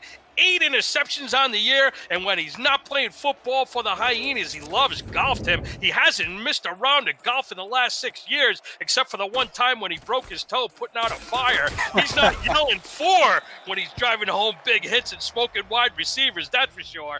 Brady Clark, they call him Smokey, the free safety firefighter from Engine Company number 4. He's been smoking wide receivers, like you said, 8 interceptions, smoking quarterbacks as well in that case, 7 pass deflections, top 5 in the league in picks entering action this week. I love that story. Hasn't missed a round of golf, but then the caveat, except for that one time where he seriously injured himself doing one of the most dangerous jobs in the world. So shout out to you, Brady Clark. I appreciate your love of the game. Here goes Stephen McMichaels. Talk about love of the game. He picks up 7, one of the longest carries of his career. Wow, Stephen McMichaels with a big-time burst up the middle for 7. Yeah, and back to Clark. Can you believe this guy's an 8.5 handicap? He told me he hits par about 75% of the time. Get him out there with Tiger Woods. I want to see him wearing the yellow jacket at Augusta. I'm gonna say that. Yeah, this is like what a player on the links this guy is, Clark. This guy does it all. Oh, well, Carl Martinez did not play for the Lynx, but that's number 23, Joshua Dewar, that makes the play. Paul Dillevue did play for the Madison Lynx, the other kind of Lynx, of course. Brady Clark with an excellent season. That is pro-am material for sure. Like, what even that's just unheard of. I don't even know. I don't even know how to conceptualize that golf score. I mean, all right. With Sergio Garcia and Dustin Johnson. I want to see him in a foursome with those guys. Those are 2 very different golfers. As over the middle, Hootie Haskins gets another play, blowfishing away that pass from Kentez Johnson, 4th down. Yeah, Kentez Johnson, 2 consecutive possessions. What's going on with this Hyena offense? They've had to punt both times. Yeah, exactly. And our statistician's doing an awesome job today. They're telling us here off air. Robert Johnson says there were 8 drives for Houston separating their 2 punts. Now they'll punt in back-to-back drives. And on the flip side of things, Jacob Clear telling us that St. Louis has punted the ball 6 times. So they've now punted 6 times. Houston has punted 3 times. Both teams have turned it over a couple of times, but Houston, of course, has been much more lethal when they've had the ball. Yeah, that's for sure. They've come out firing on all cylinders tonight. 37 points here at home. I'll say it again, Mike. It's now or never for St. Louis on offense after that very, very gimmicky, I guess is the word I'm looking for, play on the last drive where Eagle Mondavi had his first catch of the game negated after the fumble that was then overturned and turned into an incomplete pass. St. Louis not able to move the ball after the interception by Dewar. They get the early punt here from Kentez Johnson and company. Can Javier Vasquez turn this into points? They need 28, and they get Houston to jump offside. Vasquez will check it down. Martinez is blown up. What a hit by Alex Perez. Wow, Alex Perez came in hot on that read, but it looks like the flag and the laundry are on the field. They jumped offside. That's going to stop the run of positive momentum here, if you believe in that, for Chris Joseph, who was a beast on that last possession. He gets a little bit too overzealous here on this one, jumps off sides, and gives St. Louis a free 5 yards. You mentioned earlier in the game, Mike, when Warren Murray is good, Houston has success. Really the same is true on the other side, though obviously with smaller increments for Cairo Martinez. When he is good, St. Louis wins. When he is not, the opposite is generally true. 1st and 5, they will give to Martinez, trying to feed him here, and he picks up maybe 1. Chris Joseph atones and makes the play after a gain of nothing. So the last 2 games for Cairo Martinez, 28 carries for 50 yards. St. Louis split those 2 games, but he has rushed for 100 or more yards in a game 3 times. St. Louis is 3-0 in those games. He has scored a touchdown in a game 4 times, and St. Louis is 3-1 in games in which he scores. And the Gladiators have a really tough matchup next week that they're going to have to win if they can't pull this one out. Vasquez to the near side, caught by Phil Koss to move the chains. Almost all of his catches have been for first down so far today. Garrison on the stop. Houston, meanwhile, Mike, also not an easy task. Next week, they'll head north of the border and take on Vancouver. It sure looks like the Hyenas are going to win this game, so that'll be 2 6-5 teams with a possibility that decides who gets in and who doesn't. You never know. Yeah, well, certainly if you get to 7 wins, that secures a spot definitely in the top 11. If you're 6-6, you're going to have to go back to Commissioner Irvine and take a look at head-to-head games, strength of schedule, and strength of victory. And you really don't want that to happen if you're looking to get inside the top 11. Maybe 6-6, maybe one, maybe two teams gets in. But right now, Houston's going to be happy. I think it's safe to say to come away with this lead and keep themselves inside the top 10 coming into tonight. They were 9th in the playoff picture, and this certainly keeps them there, if not improves them a little bit more. You see that play from Everett Garrison trying to reach out and make that interception, and oh man, a late hit coming here from Mike Baker. The play is already over. Vasquez threw the ball 5 seconds ago, and then Baker decides to tackle Javier Vasquez. He's only made 2 sacks all season, was trying to get an extra hit on the quarterback. It's not something he's done a whole lot of this season, but I was way after the play and a free first down for the Gladiators. Well, I guess in a blowout game like this, Wolf Justice has had his name called. Chris Joseph has had his name called. Micah Baker wants his name called. So that was the way he found himself into the action, to hear his name called on live television. Mike Baker, no hitting after the play. Oh, and that was right on the play by Alex Perez. He blows up Kylo Martinez for a loss of 1. And the other name that we haven't gotten to mention, Mike, on the defensive line is Tina Begin, your pal from Rhode Island. She's been silent today. Yeah, get her involved. Tina Begin out of the great Ocean State. What a fantastic defensive player Tina Begin was in the SFL minors. She led the league in sacks. 2nd and 11. Vasquez has all day as the Hyenas call off the Dogs. But Vasquez throws a pick to the near side, going for Mondavi, and Everett Garrison makes the play. His 6th pick of the season, and that might just be the nail in the coffin. Everett Garrison adds insult to injury. The cornerback from Virginia beats Virginia, goes by EG or AKA Mount Everett. Call him INT right there. Houston with another takeaway, and they lead big at home. This is the SFL on 11 Sports and for the fans.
Well, if you've enjoyed the action here tonight, you can catch the SFL every July through October and every January through April over the weekends and on Monday nights. Warren Murray has showed out here on this Monday night, but he has stopped at the line of scrimmage that time by the St. Louis defense. You can catch the SFL on 11 Sports for the fans and the SFL's YouTube and Twitch channels. Follow at Simulationfl on Twitter to always get the most up-to-date broadcast dates, times, and matchups so you don't miss a moment of the action. Speaking of action, one more game still to come later tonight, less than half an hour from now, as you see at the top of the screen. Denver at Las Vegas, the crowd play game of the week. Kentez Johnson, deep bomb, caught by DR Sim. He's been silent since the first quarter, Mike. One of his best games of the season. Look at him there, over 120 receiving yards. Receptions, 121 yards. How did he reach up? And he mushed Drew really on that play to hold that in. Mentioned Warren Murray trying to seek some new notoriety, I guess, but DR Sim trying to avoid some infamy, I guess. So get this. In Season 6, that was his first year in Houston. He only had 13 catches. His second year in the league. This is now his 11th season overall in the SFL. So it was a tough adjustment for him here in the Hyenas offense at that time as Warren Murray goes up the middle and he picks up a big hole, but St. Louis then cracks down and stops him for a short gain. Igor Barbitsov there on that tackle. So only had 13 catches in that season. But since that season, Mike, he's only had 1 year with fewer than 900 receiving yards, and he's had better than 1,000 yards in a season 5 times total out of the 8 seasons that have followed that first season in Houston. So his success, his longevity is just unparalleled. Murray picks up a couple. He stopped there by Peltier. But he needs 163 yards in these final 2 games, not counting today, I'll get to that, to pass his season 12 total in receiving yards, his fewest receiving yards in Houston, aside from that first year where he only had 13 catches. So you can kind of toss that out the window. That is the fewest receiving yards that he's had in a full season with the Hyenas. He needs 163 to pass that. And today he's got 121. So he's well on his way to avoid setting a new career low as Murray goes up the middle, picks up just a couple. Tony Roberto on that stop, and a good defensive series here for the Gladiators.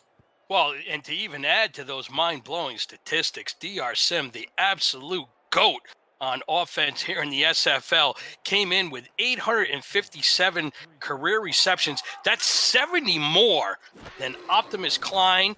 He has 13,309 career receiving yards in 11 seasons. That's over 2,000 more yards than Tiberius Bovine, the tight end from Arizona, who's played 13 seasons, and he's got 97 touchdowns. That's 18 more than Jacksonville's Ken Gossett. He leads the SFL in all of those major wide receiving stats by far. You just mentioned 3 of the other best pass catchers in league history. In no order, Optimus Klein, Ken Gossett, and Tiberius Bovine. Those are always 3 names that come up when discussing the best pass catchers in SFL history, as Vasquez links up with his wide receiver there for a gain of 4. That's Paul Dillevue.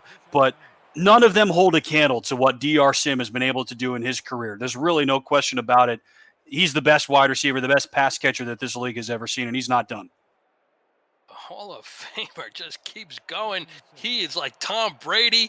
He can beat Father Time and keep ticking away. And that's not a bad comparison, to be honest, but I will give it to you because we know that you'll take any opportunity to mention Tom Brady in a football game. Vasquez over the middle. That was a risky throw. Bounces out of the hands of his wide receiver. That's the backup tight end. Number 4, I'm checking actually. It's Bill Cherry. My apologies. The fullback. He actually gets quite a few looks in this St. Louis offense, but he's not been able to haul in anything today.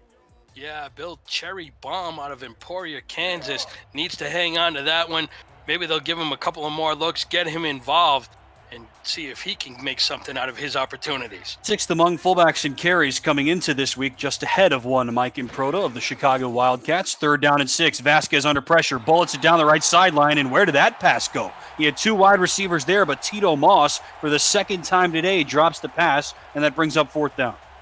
Wow, Tito Moss couldn't hang on because Ethan Kai was able to come up and knock that one down. He's up to 12 pass deflections on the season, and that leads the Hyena D. You mentioned, Mike, how much the minor leagues can have an impact on what the major leagues looks like. Ethan Kai's minor league experience certainly informed what Houston's defense here looks like here in the major leagues. I have no question. Vasquez was a minor league standout to the near side looking for Mondavi, another minor league standout, and that connection has been offline all day. Everett Garrison makes the play. Backup Curtis White was there. Mondavi is still catchless, and it's a turnover on downs. Fantastic job that these DBs have done. Everett Garris, he had an interception on the last series, comes up with another pass deflection to knock that pass incomplete. And it's really, really been a nightmarish type of a night for these wide receiver weapons that the Gladiators normally have so much success finding through. Javier Vasquez has completed less than 47% of his passes. He is the 3rd lowest completion percentage coming into today. 1st and goal now from the 8. The give to Warren Murray. Can he punctuate this day? Not just yet. Nicholas Warner with a nice tackle. 2nd down. Yeah, they're just going to keep feeding the beast. Let Warren Murray pick up the yardage. They're on the 8-yard line. They're letting the time tick away. They're up by a lot of points. There's really not much more left for this story. As we say in the hockey world, Mike, hat-trick watch time. Warren Murray has 2 scores. DR Sim has 2 scores. Where does Houston go here? Up big at home. Less than 4 minutes to go. They will go on the ground to Warren Murray. Blockers out ahead. McMichaels is out ahead, but he's pulled down from behind by Rodney Panani. Nice play. Wow, nice play for sure. I thought there was big hole opening up for Warren Murray to run through, but Panani came up fast and made the big hit at the 4. Nowhere. Nice play. So we mentioned that Houston's had trouble getting pressure on the quarterback, only 6 sacks by Stars. Non-defensive linemen for St. Louis this year have combined for 3. Half of Houston's total as a team. St. Louis has by Panani, Mark Gronick, and Geralt Winkler, non-defensive linemen. They do not get a lot of sacks here in the SFL. 3rd down and goal now from the 4. 2 wides and 2 tailbacks for Kentez Johnson to give to Stephen McMichaels, looking for his first score of this season. And Rodney Panani says, no, sir. Drew really was there to help. That brings up 4th down. Giving Stephen McMichaels the carry here inside the 5, seeing if he can get it into pay dirt. But once again, Panani comes up with a big stop, bringing out Nico Cappuccino. Back-to-back good plays there for Rodney Panani. St. Louis, this defense has been so solid all season long, like we've said, especially in the middle to later stages of the season, but they have not had a whole lot of answers consistently here for Warren Murray and company. So the hat trick watch will have to be postponed. Nico Cappuccino already has 3 scores on the day, and he makes it 4. He's good from 20 yards out, and Houston is up to 40 points on the night. What a statement game by the Houston Hyenas and Damon Simeon's ball club. They came into tonight. They've won back-to-back games last week versus Carolina. Now make it number 3 here at home against St. Louis. Watch out for this Hyena team. They seem to be a bit underrated. And I know Damon Simeon said at 5-5, that might be okay to other owners, but it's not okay with him. And that message has really hit home clear for his team tonight. Houston lost 3 straight games earlier this season, Mike, to fall to 3-5 on the season, and it looked like that might be the end of the line for them. But then, like you say, they win their last 2 games, albeit against 2 teams that aren't going to the playoffs in London and Carolina, but 2 big games. Now Houston has won 3 straight games. It's all but over here, and they've put up 40 points or better in all 3 of those games. This offense is clicking at just the right time, and today their defense turned in one of their best performances of the year. No question about it. I mean, both of these teams came in 5-5. They both started off at 3-2, but over the last few weeks, that's where Houston has really separated themselves. In week 6, they lost to Portland. They lost a tough one, 20-17. In week 7, they got blown out by Baltimore, 47 points. They allowed Baltimore to score. Week 8, Louisiana in a tough-fought game. They beat them by 10 points. Louisiana beat Houston by 10 points, and now week 9, 10, and 11, Houston has really been hitting on all cylinders. Back-to-back big gains through the air for Javier Vasquez, and St. Louis is driving. 2 minutes to go in regulation. We'll be right back.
2 minutes left in regulation time. St. Louis back inside the red zone for the first time in a while, looking for their first touchdown since week 9. Vasquez to throw, checks it down over the middle, and a quick catch, quick completion for Paul Dillevue, who has been very active tonight.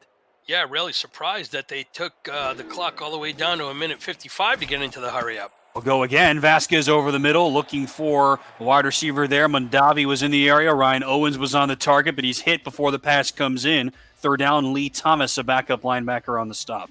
Yeah, Lee Thomas, I don't even think was looking at the QB. Just stuck with Owens the whole time. That ball hit him in the back. Lucky that Vasquez didn't have his third interception. Houston has some of its backups in. You see Walter Lawrence, number 92 in the black, in here to try to stop Javier Vasquez and keep them out of the end zone on 3rd and 8 from the 16. The snap to Vasquez, all day to throw to the near side. That's caught. It's for a first down by Eagle Mondavi. Finally, Mike, his first catch of the ball game with 1:40 to go in regulation. Yeah, Eagle Mondavi makes a great catch, brings up 4th and inches. St. Louis is going to have to go for it, but more importantly, stops the clock. Oh, good call by you. They were short. I thought he was across the line for sure, but Mondavi, poor guy's been sleepwalking today. One of our favorite wide receivers. You get a good look at Zach Haldorf, the center, former defensive back of the minor leagues. He has been solid today, but he has not helped this run game, though Vasquez has been pretty much unblemished to this point. 4th and inches, they'll go for it. Vasquez to throw to the near side, caught again for a first down this time by Eagle Mondavi. That play works on back-to-back plays. Yeah, same play. It worked the first time. Go back to it again, and they pick up a big-time first down here on the goal line. Mondavi is one of the better wide receivers in the league, Mike. I mean, in terms of stats, he's top 20 in the league in receiving yards, like you said. Has an 82-yard catch to his name. Has been over 100 yards receiving 3 times as a rookie. He has been very good this season, but just quiet today. 1st and goal now from the 4. Vasquez drops back, floats it to the back of the end zone, has a man wide open. Touchdown, Paul Dillevue. For the first time since week 9, St. Louis is into the end zone. Great job by the St. Louis Gladiators here in the end to tap it off with a nice touchdown to Dillevue. Poor Brody Gulch. We've sung his praises all day, and so has everybody this season because he's been tremendous, but he was left in no man's land. Kai Cash couldn't make up the ground, and Dillevue was wide open. His 3rd touchdown of the season, just the 12th thrown by Javier Vasquez against his 23 interceptions. So Amy Shalizzi on for the PAT. St. Louis won't even bother going for 2 here. Their first touchdown since week 9. It was a long time coming. Shalizzi's PAT. She won't have a replay of the minor league championship game, Mike, not to dredge up bad memories, but it's good for her there. St. Louis pulls one back. 93 seconds left in regulation. This is the SFL on 11 Sports and For the Fans.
Seven plays, 75 yards, and a 4-yard touchdown link up from Javier Vasquez to Paul Dillevue. St. Louis is into the end zone for the first time tonight, and now Amy Shalizzi will line up for the onside kick, and it goes right into the hands of Brian Horrell. That is a nice recovery for Houston. One more game still to come later on tonight, right here on 11 Sports and For the Fans. To play along, download Crowd Play, our new partner for 2020. Play the game about the game coming up at 9 p.m. Eastern, 8 p.m. Central. Follow the action and answer questions for a chance to win a share of the $1,000 prize pool. You can start racking up points with the answer to this question.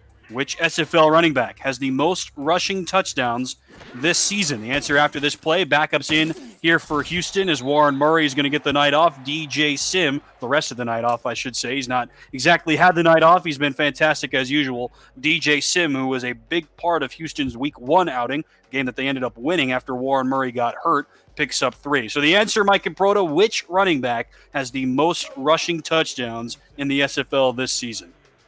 Well, Mr. Hackett, even I know the answer to that. It's got to be the SFL's leading rusher, Reggie Streeter. Right you are. You're 2 for 2 today. How did you do that?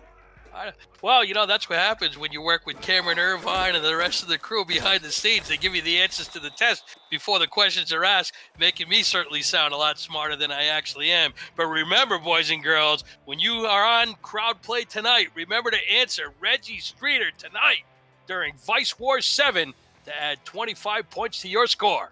Michaels runs right into Todd Dupstat. St. Louis will use timeouts with 1:25 left in regulation. That game is coming up next. You can follow the clock at the top of your screen, 7:19 until, roughly speaking, until the start of Denver against Las Vegas. Over the middle, that pass is caught inside the 20. Nice link up from Barry Bergens, the backup quarterback for Houston. The Gladiators will use their final timeout on another nice link up. Brian Horrell on the catch. Wow, the backup QB, double B, Barry Bergens fires one into the rookie Horrell, and what a catch that was. Double barrel Barry Bergens on that one. Links up with Brian Horrell to try to try to inflate his numbers a little bit. So St. Louis will use its last timeout. There are 80 seconds left in regulation time. Cameron Irvine and Ramos Lynn, the new SFL A team, waiting on tap for Denver at Las Vegas. A critical game for the Fury against their hated rivals from Denver as Bergens gets his one little time to shine, and he will take a knee, and Houston does not have to run any other traditional plays if they don't want to. Like we mentioned earlier, Mike, St. Louis is going to need to win next week because of all of the action that has already happened here this week. Because of Vancouver's win yesterday, that means that no team with 7 losses has any chance to get into the postseason. As you see there, the second headline here in Week 11, any 7-loss team or better has now been eliminated from playoff contention. So for St. Louis to have any shot at getting into the postseason, they will have to win next week after coming up empty here on the road this afternoon. Tough task for St. Louis to really just come out of the gates here looking a little flat. They started off with 3 points on the Amy Shalizzi field goal, but then after that, it's been all the Houston Hyenas, and next week is going to be another tough task for them, finishing out the season, 2 games on the road. Week 11 here in Houston, and now they go up against very, very difficult Sioux Falls team who is 8-3. One of the best teams in the league waits for St. Louis next week. Bergens, the backup quarterback. Ooh, Houston's going to call a timeout with 3 seconds left. They had to snap it because there was like a quarter of a second differential between game clock and play clock. So they're going to trot out Nico Cappuccino, I think, Mike, for another field goal here just for some extra incentive, I guess. Only in the SFL. Hopefully these 2 teams don't meet outside of the locker rooms for that decision. But Nico Cappuccino will come out with 3 seconds. Let's see what they can do with 3rd and 13. I would have thought so. Yeah, I don't understand what they were doing the timeout there. Maybe they want to get DJ Sim and Barry Bergen some more TV time. I don't understand. They could have just run another play. But that's the end of the game. Houston has won its 3rd straight game. They have scored 40 or more points in all 3. The Hyenas stay right in the thick of the playoff picture with only 1 game left to go. St. Louis must win next week to have a chance. Yeah, St. Louis really has their work cut out for them on the road in Sioux Falls. Well, let's talk about this Houston Hyena team. What a performance they had tonight. Damon Simeon, the head coach, knew that they were in control of their own destiny, and the next 2 weeks was as simple as winning out. They took care of it tonight. They'll have to take care of it next week when they match up against Vancouver. That's gonna be a heck of a game. And Damon Simeon, the Houston Hyenas, have the SFL on notice. Everyone will be talking about them. That's going to be one of the best games next week in Week 12, Mike. Like you said, there's so much that is still at stake. Only a half dozen teams, only half the playoff field has even clinched now through 11 weeks. There have been a bunch of teams that have been eliminated, but there are still so many more positions to decide, so much seeding to decide, a couple of buys maybe to decide, at least in terms of positioning among the elite teams in the league. But 6-5 Vancouver against 6-5 Houston automatically becomes one of the games of the week next week. Because like you said, whoever wins is just pretty much a lock at 7-5. The loser will be 6-6. And like I have said, every week since week 2, 6-6 is going to be good enough to get somebody in to the playoffs. Maybe even more than one team. I don't know. But does either of those teams want to take that chance and be 6-6 and leave it up to the Cameron Irvine playoff calculator to try to get them to sneak in? I don't think so. They're going to try to win next week. Just get in for sure. Well, that's what we say when you're in control of your own destination. Winning, you're in. You don't want to lose and then have to rely on other teams and other different matchup statistics and strength of schedule to try and keep your fingers crossed to get into the postseason. Just take care of business, and then you're into the postseason. And I know that this DeMond Simeon-led Houston Hyena team, they're not looking just to get into the playoffs. They aren't looking to get in, just get in and be satisfied with that. They're not looking for a first-round exit. They're looking to make a deep run into these playoffs. And to be honest with you, I know that the Houston Hyena team and Houston Hyena fans feel like their record should be about 7-2 right now instead of 5-5. And after this performance from Warren Murray, maybe that might be the truth. 288 yards for this monster. Warren Murray has been absolutely incredible the last 3 games, and that's the reason why these Houston Hyenas are 7-5. Only a third straight week now with over 200 rushing yards for Warren Murray, and he sets a new career high for rush yards in a season. Mike and Proto, your final thoughts. To all the fans watching from coast to coast and around the world, thank you for allowing the SFL into your living rooms. Now allow the SFL into your dreams. Thanks a lot for joining us this evening. Houston wins big at home. For Mike and Proto, Robert Johnson, Jacob Clear, and Cameron Irvine, I've been Tim Hackett. We'll see you next time, and we'll see you for the Crowd Play Game of the Week coming up in just a couple of minutes.